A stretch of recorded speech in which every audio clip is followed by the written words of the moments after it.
नमस्कार। और जैसा कि आप जानते हैं कि इस वर्ष हमारा केंद्रीय जो बजट है 2026-27 का, वो 1 फरवरी को हमारे देश के लोकप्रिय प्रधानमंत्री माननीय नरेंद्र मोदी जी के नेतृत्व में हमारी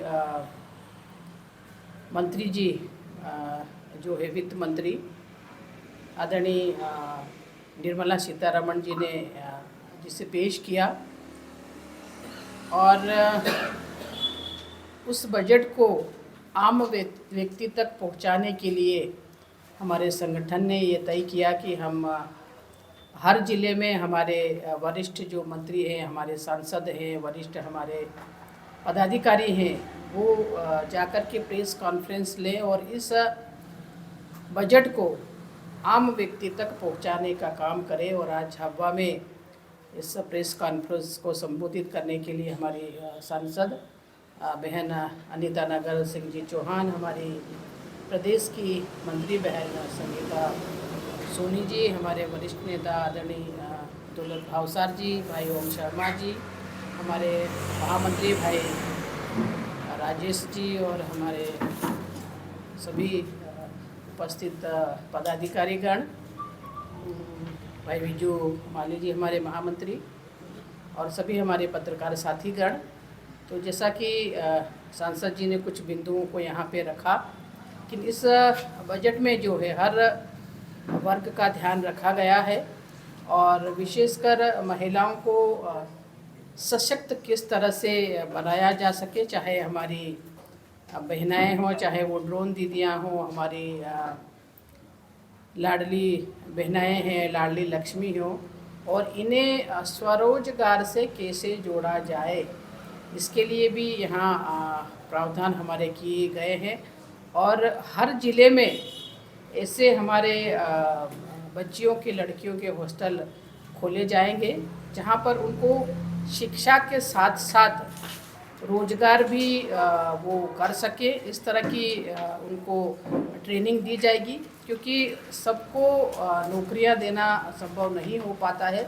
तो इसलिए कौशल विकास के माध्यम से हम उन्हें शिक्षा के साथ साथ वो अपना रोज़गार भी कर सके, इस तरह की व्यवस्था इस बजट में करी है। और स्वास्थ्य के क्षेत्र में हम ये कहें कि हमारा देश जो है वो सदियों से हमारी ऋषि परंपराओं के अंतर्गत चला है और हमारे गांव में रहने वाले जड़ी बूटियों से और दूसरी जो चीज़ें हैं उनसे ही इलाज कर लिया करते थे। और कोरोना काल में हम सब लोगों ने इसे भुगता भी है और हमें ये समझ में भी आया है। तो इसको लेकर के हमारी सरकार बहुत जागरूक है और इसीलिए हब बनाने के काम भी हमारे देश में होंगे, ताकि एक ही जगह रह कर के सारे रिसर्च करके और उन परंपराओं को फिर से ला करके और उन्हें जीवित करने का और उनसे इलाज करने का काम भी हमारी सरकार करेगी। शिक्षा के क्षेत्र में भी काफ़ी कुछ इसमें दिया गया है, किसानों के लिए, युवाओं के लिए, महिलाओं के लिए, और हर वर्ग को एक किस तरह से आगे बढ़ा सके हैं, इसके लिए बहुत सारी चीज़ें लाने का हमारे इस क्षेत्र में और इस बजट में किया है। तो यही सारी चीज़ें थी कि इसे हम नीचे तक ले जाने का काम करें। और एक जो टेक्सटाइल वाला है, आप लोगों ने देखा होगा कि हमारे ही पड़ोसी ज़िले धार में माननीय हमारे देश के प्रधानमंत्री नरेंद्र भाई मोदी आए थे बदनावर में, और उन्होंने टेक्सटाइल की यहाँ भूमि पूजन किया था और देश का पहला ऐसा टेक्सटाइल वो यहाँ करा। और ऐसे ही देश में अनेक टेक्सटाइल की स्थापना करेंगे ताकि फायदा होगा। और जो कपास का उत्पादन जिन जिन क्षेत्रों में, जैसे हमारे क्षेत्र में अच्छा कपास का उत्पादन होता है, तो यहाँ प्राथमिकता दे करके तो व्यापारियों को भी उससे फ़ायदा होगा, किसानों को भी फ़ायदा होगा और उससे रोजगार भी मुहैया होगा। तो इस तरह से समग्र विकास किस तरह से हम कर सकते हैं, ये हमारी भारतीय जनता पार्टी की सरकार ने, हमारे देश के प्रधानमंत्री जी ने और वित्त मंत्री जी ने इस पर ध्यान दिया है। और यही सारी योजनाएं बजट में लागू करने का काम किया है। और अगर किसी प्रदेश को, किसी देश को विकास की दौड़ में आगे बढ़ाना है तो उन्हें चाहे वो सड़क मार्ग हो या वायु मार्ग हो या जल मार्ग हो, इसके माध्यम से भी काफ़ी कुछ प्रावधान इस बजट में रखे गए हैं कि ताकि आम व्यक्ति को हम लोग सुविधाएं दे सके। ये हमारे इस बजट में ध्यान रखा गया है। तो यही कुछ बिंदु जो हमें आप लोगों के सामने रखा था। बाकी तो बजट आप सभी लोगों ने पढ़ा है और सभी लोगों ने समझा है इस लोगों को। तो यही कुछ चीज़ें थी जो हम लोगों को आप लोगों के सामने रखी थी। इन्हीं शब्दों के साथ जय हिंद, धन्यवाद। महत्वाकांक्षी और काफ़ी अपडेटेड परियोजना है दाहोद इंदौर। कब तक पूरा हो जाएगा? आपके अधिकारियों से बात हुई होगी, रेलवे मंत्री जो मिनिस्टर है से बात हुई होगी, क्या आश्वासन मिला है और इस बार बजट में क्या प्रावधान रखा गया है?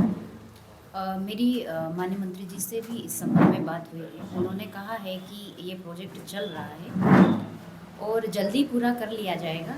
मैं आपको विश्वास दिलाती हूँ। बजट में कुछ प्रावधान कितना राशि इस बार हुई कुछ, क्योंकि ये पता नहीं चल पा रहा है। रेलवे कह रहा है हमने सिर्फ पिंक बुक जारी कर दी, इसमें 5200 करोड़ रखे हैं। वो 5200 करोड़ पूरे इंदौर क्षेत्र के लिए है। जी, मैं आपको इस संबंध में पूरी जानकारी दे दूंगी पत्र के माध्यम से। जी धन्यवाद। दूसरा ये कि बजट में कहा जा रहा है कि किसानों के लिए काफ़ी महत्वपूर्ण है, क्योंकि किसान जो खेती का लाभ का धंधा तब बनेगी जब लागत कम होगी। कीटनाशक दवाई है, खरपतवार है, उन पर 18% जीएसटी है। कब से मांग की जा रही है वो कम किया जाए। सरकार ने इस बजट में ऐसा कोई प्रावधान नहीं किया, ना जीएसटी काउंसिल ने ऐसा कोई प्रावधान किया है। नहीं, इस संबंध में क्योंकि हमारे देश के कृषि मंत्री जी जो हैं वो भी एक किसान हैं और किसानों का दर्द अच्छे से समझते हैं। और जब बजट से पहले कुछ जो कीटनाशक दवाइयों का वितरण करते हैं उन भाइयों से हमारी बात हुई थी, तो उन्होंने कहा था कि दवाइयों में जो होना चाहिए वो नहीं हो पा रहा है। तो हमने शिवराज जी से बात की थी। उन्होंने कहा कि ये जो आने वाला बजट है, मतलब जो निर्मला जी ने पेश किया है, इसमें किसानों को राहत मिलेगी, क्योंकि अलग अलग तरह से किसानों के लिए फ़ायदा है। आप कह रही कि मतलब बजट में कहा जा रहा है गरीब कल्याण के लिए। जी। जिस दिन बजट आया उसके अगले दिन ही जो तेल 130 रुपये था 150 रुपये लीटर हो गया, जो दाल 140 रुपये थी 150 रुपये हो गई।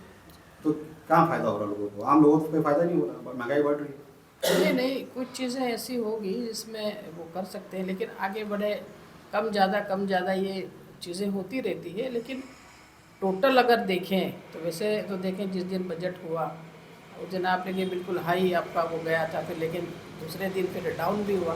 तो ये उतार चढ़ाव थोड़े बहुत चलते रहते हैं। तो वो तो अगर कि दाल महंगी भी तो किसानों को तो फ़ायदा होगा ना। दालें तो किसान ही उत्पादन करता है, लेकिन कहीं न कहीं आप लोग तो उसमें सर्वाइव कर रहे हैं। नहीं, कहीं न कहीं वो थोड़ा बहुत चलता रहता है। अच्छा, एक सवाल और है कि मध्य प्रदेश सरकार दीदी एक योजना चला रही है, कामधेनु योजना डेयरी पालन के लिए।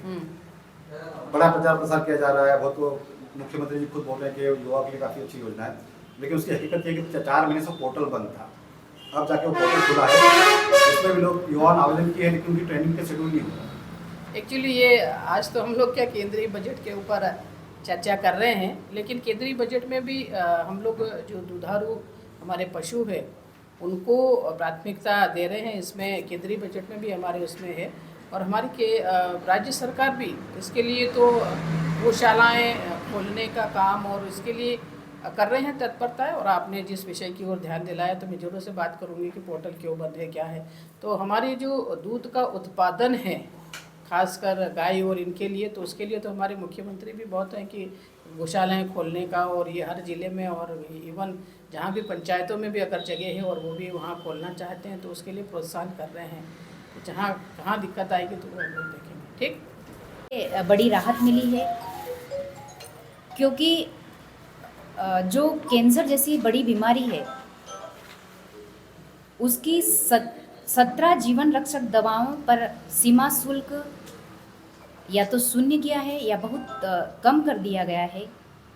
मिडिल क्लास परिवारों को गुणवत्तापूर्ण इलाज देने के लिए जिला स्तर पर बायोफार्मा और आयुष केंद्रों के लिए 100 करोड़ 10,000 करोड़ का फंड आवंटित किया गया है। युवा केंद्रित बजट भी बहुत अच्छा है। युवाओं के कौशल विकास और रोजगार के लिए बजट में व्यापक अवसर है। शिक्षा से रोजगार एवं उद्यम स्थायी समिति का गठन और 15,000 माध्यमिक विद्यालयों व 500 महाविद्यालय में AVGG कंटेंट क्रिएटर लैब की स्थापना रचनात्मकता को बढ़ावा दे। खेलो इंडिया के मिशन के माध्यम से अगले दशक में खेल क्षेत्र में बदलाव लाने का लक्ष्य युवाओं को दिशा देगा। कुछ बिंदु हमारे बीच में आदरणीय दीदी भी हैं। मैं कृषि का एक बिंदु और बोलना चाहूँगी। कृषि के साथ अर्थव्यवस्था की रीढ़ को मजबूत करने वाला बजट है। किसानों के लिए किसानों की आय में वृद्धि करने और किसानों को आधुनिक बनाने के लिए यह बजट अत्यंत सकारात्मक बजट है। उच्च मूल्य वाली खेती को बढ़ावा देते हुए नारियल, चंदन, कोको और काजू जैसी फसलों के लिए विशेष सहायता का प्रावधान किया है। इस बजट में 1 करोड़ किसानों समेत 3 करोड़ लोगों को आर्थिक मदद देने के लिए कोकोनट प्रोत्साहन योजना को सशक्त बनाने का निर्णय ऐतिहासिक है। यह कदम जल संरक्षण, ग्रामीण रोजगार और पोषण सुरक्षा तीनों लक्ष्यों को एक साथ साधता है, क्योंकि 2026-27 में 500 जलाशयों और अमृत सरोवर को एकीकृत कर मछली पालन के क्षेत्र को भी सशक्त बनाने का यह ऐतिहासिक निर्णय है। आप सभी के यहाँ पर उपस्थित हुए उसके लिए धन्यवाद। बस।